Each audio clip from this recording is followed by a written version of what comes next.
मैं ज्योति सिंह और आज कक्षा 11वीं अध्याय 9 पर्यावरण और धारणीय विकास का भाग 3 लेकर प्रस्तुत हूँ। आज हम भारत की पर्यावरणीय स्थिति के बारे में जानेंगे। इसके अंतर्गत हम भारत के पर्यावरण पर खतरा, भारत में पर्यावरण की समस्या, भारत में भूमि अपक्षय के कारण, प्रदूषण नियंत्रण बोर्ड और चिपको आंदोलन के बारे में हम जानेंगे। भारत संसाधन के मामले में बहुत अमीर देश है। हमारे भारत में की जो भूमि है वो बहुत उच्च गुणवत्ता वाली है। हमारे देश में सैकड़ों नदियां, हरे भरे वन, पर्वत और खनिज संपदा है। अर्थात भारत के पास पर्याप्त मात्रा में प्राकृतिक संसाधन उपलब्ध हैं। जैसे यदि हम दक्षिण के पठार की तरफ देखें तो यहाँ काली मिट्टी पाई जाती है, जिस पर कपास की खेती बहुत अच्छी होती है। इसीलिए इस क्षेत्र में कपड़ा उद्योग बहुत अधिक प्रचलित है। यदि हम अरब सागर की बात करें, अरब सागर से लेके बंगाल की खाड़ी तक गंगा का मैदान है और ये जो क्षेत्र है ये विश्व के सबसे उर्वरक क्षेत्रों में से आता है और यहाँ बहुत गहन खेती और सबसे अधिक जनसंख्या वाला क्षेत्र भी ये है। ये यहाँ अधिक जनसंख्या इसलिए है क्योंकि इस क्षेत्र में जमीन बहुत उपजाऊ है और नदियां अधिक होने के कारण लोग अधिक से अधिक संख्या में यहाँ पर निवास करते हैं। इसी को यदि हम नक्शे में देखें कि दक्षिण के पठार में काली मिट्टी, दक्षिण का पठार ये जो नीचे त्रिभुजाकार दिख रहा है, ये नीचे वाला क्षेत्र, ये दक्षिण का पठार कहलाता है। ये भी वैसे यदि आप भूगोल देखेंगे तो ये 3 भागों में बटा है, परंतु ये जो महाराष्ट्र है पूरा, ये नीचे का इस तरफ जो है का एरिया कहलाता है दक्षिण का पठार। यहाँ काली मिट्टी है और ये बहुत अधिक उपजाऊ है। अच्छा, दूसरा ये है अरब सागर से लेकर, ये अरब सागर से लेकर हमारे बंगाल की खाड़ी तक ये वाला गंगा का मैदान, ये कहलाता है हमारा लगभग मैदानी क्षेत्र। यहाँ की जमीन बहुत अधिक उपजाऊ है। गंगा नदी यहाँ ऊपर से निकलती है और ये हमारी बंगाल की खाड़ी। तो अरब सागर से लेकर बंगाल की खाड़ी तक जो है हमारे गंगा के मैदान है और ये वाला जो क्षेत्र है, ये विश्व के सर्वाधिक उपजाऊ क्षेत्रों में से आता है और यहाँ जनसंख्या भी बहुत अधिक मात्रा में है। अब हम भारत में उपलब्ध खनिजों की भी बात कर लेते हैं। भारत में लौह अयस्क, कोयला और प्राकृतिक गैस के बहुत अधिक भंडार हैं। भारत विश्व का लौह अयस्क का 20% लौह अयस्क है, यानी पूरे दुनिया में जितना लोहा है उसका 20% भारत में उपलब्ध है। भारत में बहुत प्रकार की धातुएं होती हैं, जैसे बॉक्साइट, तांबा, क्रोमेट, हीरा, सोना, सीसा, जिंक, यूरेनियम इत्यादि भी हमारे देश में प्रचुर मात्रा में पाए जाते हैं। इस तरह से यदि हम प्राकृतिक संपदा की बात करें तो हमारे देश में लगभग सभी प्रकार की धातुएं हमारे देश में पाई जाती हैं। कम क्षेत्रफल में अधिक जनसंख्या के कारण, विकास की गतिविधियों के कारण हमारे सीमित प्राकृतिक संसाधनों पर बहुत अधिक प्रभाव पड़ा है। भारत में पर्यावरण पर जो खतरा है वो मुख्य 2 कारण से होता है। पहला है गरीबी के कारण और दूसरा है औद्योगिक क्षेत्र में प्रदूषण के कारण। गरीबी के कारण लोगों को छोटे छोटे घरों में गंदे वातावरण में रहना पड़ता है। स्वच्छ घर, जल न मिल पाने के कारण इनके स्वास्थ्य पर भी बुरा प्रभाव पड़ता है।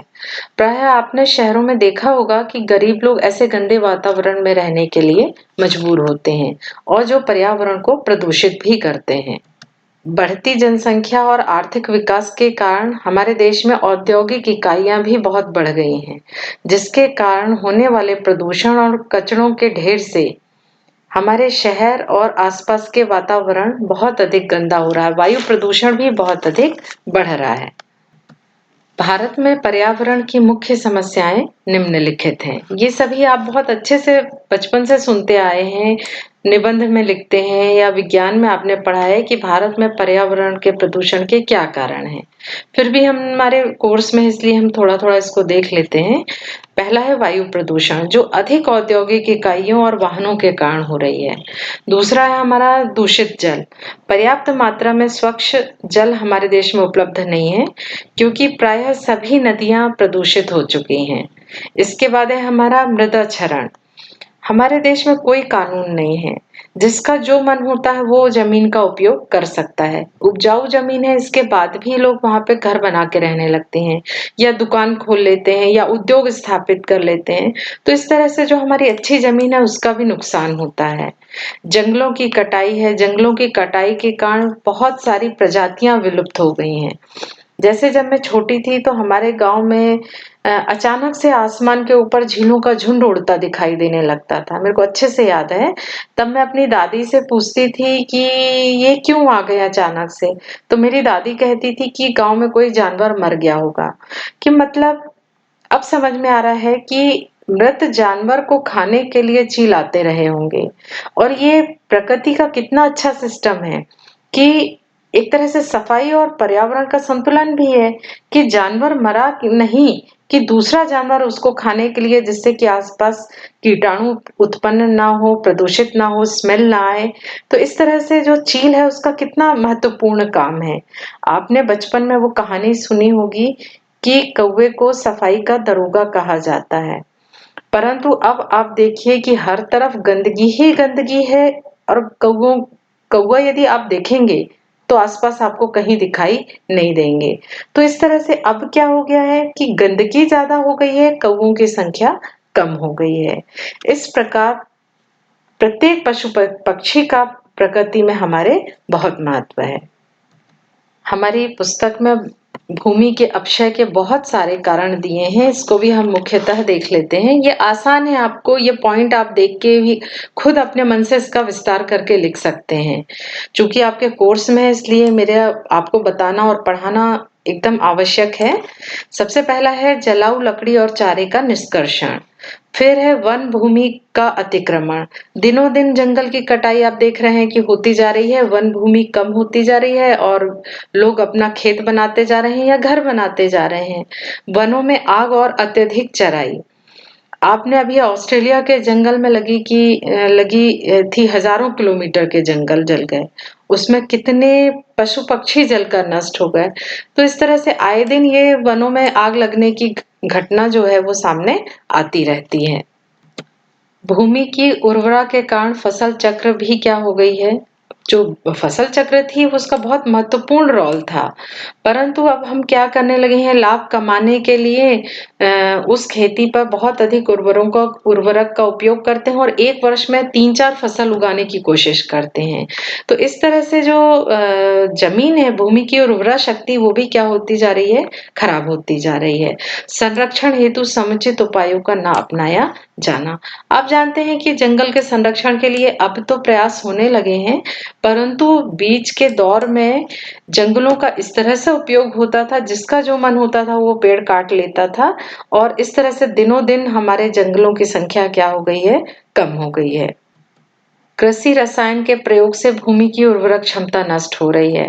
भारत में प्रायः नहर और कुओं से सिंचाई होती है। हमारे देश में जो सिंचाई व्यवस्था है ज्यादातर नहर और कुओं से है, जिसकी प्रणाली अभी भी पुरानी है।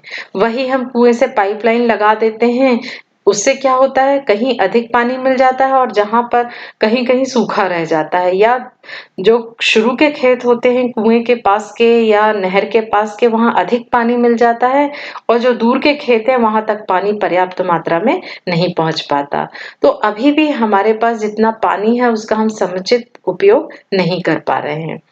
इतनी अधिक मात्रा में बोर जमीन में हमने करवा लिया है सिंचाई के लिए, जिसकी वजह से भूमि का जो जल स्तर है वो धीरे धीरे नीचे गिरता जा रहा है। और संसाधन भी हमारे देश में कम है और जनसंख्या कैसी है, बहुत अधिक है। इसकी वजह से गरीबों की संख्या भी हमारे देश में बढ़ती जा रही है। तो इस तरह से हम बहुत सारे कारण हैं, इन महत्वपूर्ण बिंदुओं को आप सब अच्छे से जानते हैं, परंतु इन सभी बिंदुओं को लिखकर आप जरूर याद कर लीजिए, क्योंकि आपको उत्तर तो लिखना ही पड़ेगा इनका। भारत के महत्वपूर्ण आंकड़ों की भी हम बात कर लेते हैं। ये बहुत महत्वपूर्ण आंकड़े हैं, मतलब इसको आप अपने दिमाग में रख लीजिए। मैं नहीं चाहती हूँ कि आप ये प्रश्न में उत्तर लिखें 20%, 17%, लेकिन आपको समझ आना चाहिए कि हमारे देश की भौगोलिक स्थिति क्या है। हमारे देश का भौगोलिक क्षेत्र विश्व की तुलना में केवल 2.5% है। इसका मतलब आप समझ रहे हैं 2.5% का मतलब विश्व में जितनी जमीन है, पूरे विश्व में जितनी जमीन है उसका हमारे पास केवल कितना प्रतिशत जमीन है? 2.5%। अब आप सोचिए कि पूरा विश्व कितने परसेंट होगा? 97.5। इतने में विश्व है और हम कितने में है? 2.5 पे। यानी हमारे पास जमीन केवल कितनी है? 2.5। और पूरे विश्व की जो जनसंख्या है उसमें हमारे पास जनसंख्या कितनी है? 17%। और पूरे विश्व के जितने पशुधन है, जानवर हैं, वो हमारे देश में कितने हैं? 20%। अब आप खुद तुलना करके यहाँ उत्तर समझ गए होंगे कि हमारे पास जमीन जो है वो कितनी है? केवल 2.5% है। जमीन की जो उपलब्धता है वो 2.5% है। जनसंख्या कितनी ज्यादा और जानवर भी कितने ज्यादा। तो ये सब लोग किस पे निर्भर हैं? ये 2% पे। तो हमारे देश की जो प्राकृतिक संपदा है उस पर कितना अधिक दबाव होगा कि हमारे पास साधन कम है और जनसंख्या, इस पर निर्भर जनसंख्या बहुत अधिक है। दूसरी बात यदि हम देखें कि भारत में यदि हमको पर्यावरण की स्थिति देखना होता है कहीं भी, तो हमको ये देखना पड़ता है कि एक व्यक्ति पर जो जंगल है उसकी उपलब्धता कितनी है। भारत में प्रति व्यक्ति जंगल की उपलब्धता मात्र कितनी है? 0.8 हेक्टेयर। जबकि एक व्यक्ति को एक अच्छा जीवन जीने के लिए कितने जंगल की आवश्यकता होती है? 0.47। जबकि उपलब्ध कितना है? 0.08 हेक्टेयर। यानी व्यक्ति है, यदि उसको ऑक्सीजन चाहिए, लकड़ी की आवश्यकता है या अन्य चीजों की आवश्यकता है, तो एक व्यक्ति के लिए कितना हेक्टेयर चाहिए? 0.47। जबकि कितना कम है भारत में। यानी जनसंख्या की तुलना में जंगल जो है वो कम है। भारत का 70% जल प्रदूषित है, अर्थात भारत में जनसंख्या के अनुपात में पीने के पानी का बहुत अधिक संकट है। विश्व का 10वां सर्वाधिक औद्योगिक क्षेत्र भारत में है। यदि औद्योगिक क्षेत्र अधिक है तो प्रदूषण भी क्या होगा? अधिक होगा। ये कितना बड़ा आंकड़ा है कि पूरे दुनिया में जितने उद्योग हैं उनमें से 10वां हिस्सा तो केवल भारत में है। अब आप देखिए, यहाँ जनसंख्या भी बहुत अधिक है, पशुधन भी अधिक है और उद्योग भी अधिक है। तो इस तरह से भारत की भौगोलिक स्थिति के तुलना पर यहाँ पर लोगों का दबाव ज्यादा है। भारत में तेजी से बढ़ते औद्योगिकीकरण के कारण, शहरीकरण, प्रदूषण के कारण भारत में प्रदूषण नियंत्रण बोर्ड की स्थापना की गई। जब भारत में इतना प्रदूषण होने लगा तो इसके लिए एक बोर्ड की स्थापना की गई। इसे सीपी के नाम से भी जानते हैं, सेंट्रल पॉल्यूशन कंट्रोल बोर्ड। केंद्रीय प्रदूषण नियंत्रण बोर्ड, इसकी स्थापना 1974 को भारत में वायु और जल प्रदूषण से निपटने के लिए किया गया था। क्यों किया गया था?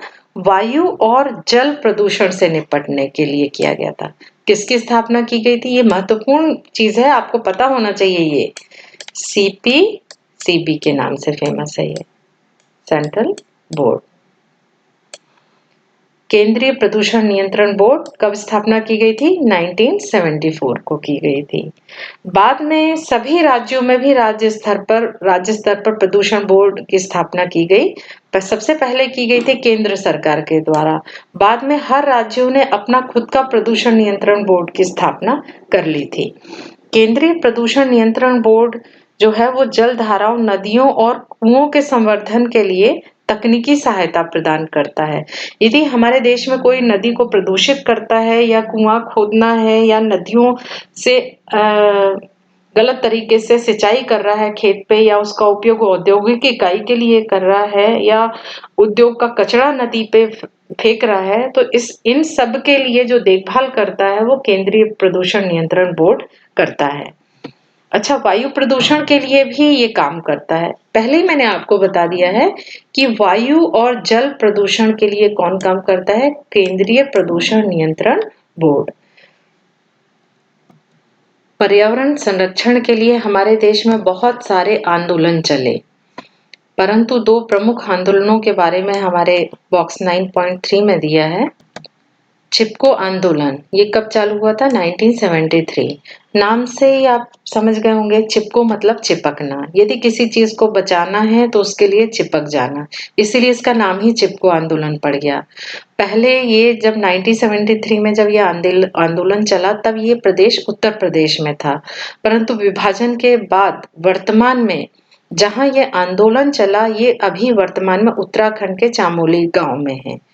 यहाँ पर क्या हुआ था कि जो वन काटने वाले, जंगल काटने वाले जो ठेकेदार थे, उनसे बचाने के लिए ग्रामीणों ने क्या किया था, जितने पेड़ थे जब वो काटने आते थे तो पेड़ से चिपक जाते थे। अच्छा, सबसे अच्छी बात इस आंदोलन की थी, इसमें बहुत बड़ी संख्या में महिलाओं और बच्चों ने हिस्सा लिया था। ये आंदोलन की जो शुरुआत थी ये की थी चंडी प्रसाद भट्ट और गौरा देवी, और ये सुंदरलाल बहुगुणा है। ये सुंदरलाल बहुगुणा है, ये भट्ट है, चंडी प्रसाद भट्ट हैं और ये है गौरा देवी। ये तीनों ने इस आंदोलन की शुरुआत की थी। इस आंदोलन का इतना ज्यादा मतलब प्रभाव था कि धीरे धीरे ये अन्य राज्यों में भी फैल गया था। अच्छा, ये सुंदरलाल बहुगुणा है, इनको वृक्ष मित्र के नाम से जानते हैं, और ये जो गौरा देवी है इनका नाम चिपको विमन पड़ गया था। इन ग्रामीणों के आगे और इनके आंदोलन के आगे उनको, जो पेड़ काट रहे थे ठेकेदार, उनको अपना काम रोकना पड़ा था। इस तरह से ये जो चिपको आंदोलन है ये हमारे देश में बहुत अधिक फेमस है। ये आंदोलन के बारे में हर परीक्षाओं में भी पूछा जाता है। दूसरा आंदोलन है अप्पिको आंदोलन। अप्पिको एक कन्नड़ वर्ड है, इसको अप्पिको का मतलब होता है गले लगाना। ये भी चिपको आंदोलन ही जैसा है, परंतु दोनों में अंतर ये है कि चिपको आंदोलन था ये उत्तर प्रदेश, उत्तर के क्षेत्र का था, जबकि ये कर्नाटका कहाँ है, दक्षिण में। इसकी शुरुआत जो हुई थी वो 1983 में हुई थी। यह आंदोलन पेड़ों को बचाने के लिए इसको भी शुरू किया गया था। सलकानी वन में जो एक जंगल है साउथ में, कर्नाटका में, उसको बचाने के लिए किया गया था। अधिकारियों के द्वारा यहाँ पे ये बताया जा रहा था कि हम इस जंगल से 2-3 पेड़ काट रहे हैं, जबकि पूरे के पूरे जंगल साफ किए जा रहे थे, पूरे जंगलों की कटाई हो रही थी वास्तव में। तो इनको बचाने के लिए भी चिपको आंदोलन जैसे ही ग्रामीणों ने जागरूकता दिखाई और उन्होंने अपने जंगल को बचाया, और इसके बाद से बहुत सारे नियम कानून जंगल के कटाई के बदल गए थे। तो इस तरह से हमारे पुस्तक में 2 प्रमुख आंदोलन दिया है, चिपको आंदोलन और अप्पिको आंदोलन। आप इसको जरूर समझ लीजिए, बहुत आसान भी है। ये केवल पर्यावरण के संरक्षण के लिए या पेड़ों को बचाने के लिए किया गया था। तो इस तरह से हमने आज जो भारत और भारत के आंदोलन के बारे में पढ़ा, तो आप समझ ही गए होंगे। आप पार्ट 1 भी जरूर देख लीजिए, पार्ट 2 भी देखिए, क्योंकि ये पर्यावरण वाला पार्ट है। आपको केवल पढ़ाई के लिए नहीं, आपको ज्ञान के लिए भी ये पाठ का ज्ञान होना जरूरी है। Thank you.